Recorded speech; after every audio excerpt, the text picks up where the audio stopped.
Speaking of safety, trick-or-treating is a big part of Halloween, but so should safety. Beverly Allen is here with the American Red Cross with tips on how to keep everyone safe this Halloween. Thanks for coming in, Beverly. You're very welcome, Elizabeth. So let's talk about trick-or-treating night. You're going to go over some costumes, routes, and even some must-haves while you're out. Let's start with costumes.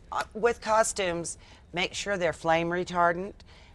Make sure you put reflective tape on costumes and bags. Whether the kids like it or not, right? For the little ones.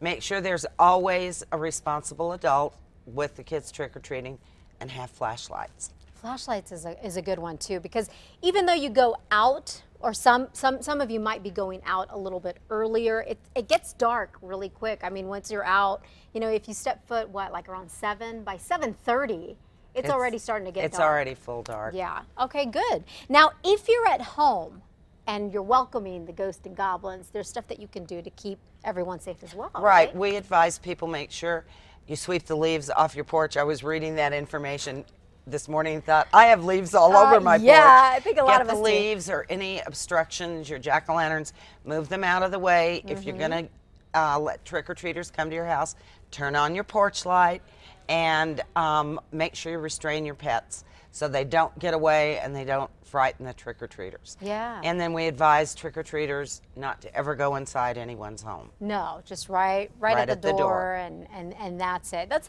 actually interesting because, you know, sometimes we forget, those of us who stay home and greet the trick-or-treaters, make sure all the hazards, you don't have anything that would cause someone to trip.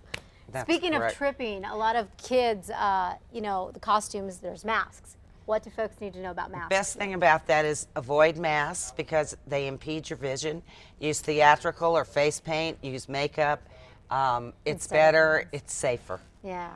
And now you brought your smartphone. We're looking at some file video here, but you brought your smartphone because there's an interesting app out there that's available. We have lots of interesting apps, but for this holiday and event, we really recommend if you have a smartphone, to please download the Red Cross First Aid app. Okay.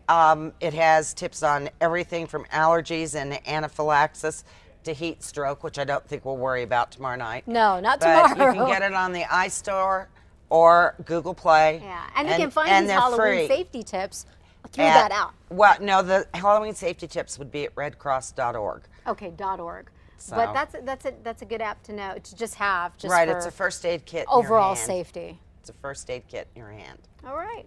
All this information, of course, on our website, casa.com. Beverly, always a pleasure. Always. Thanks for coming in. We still have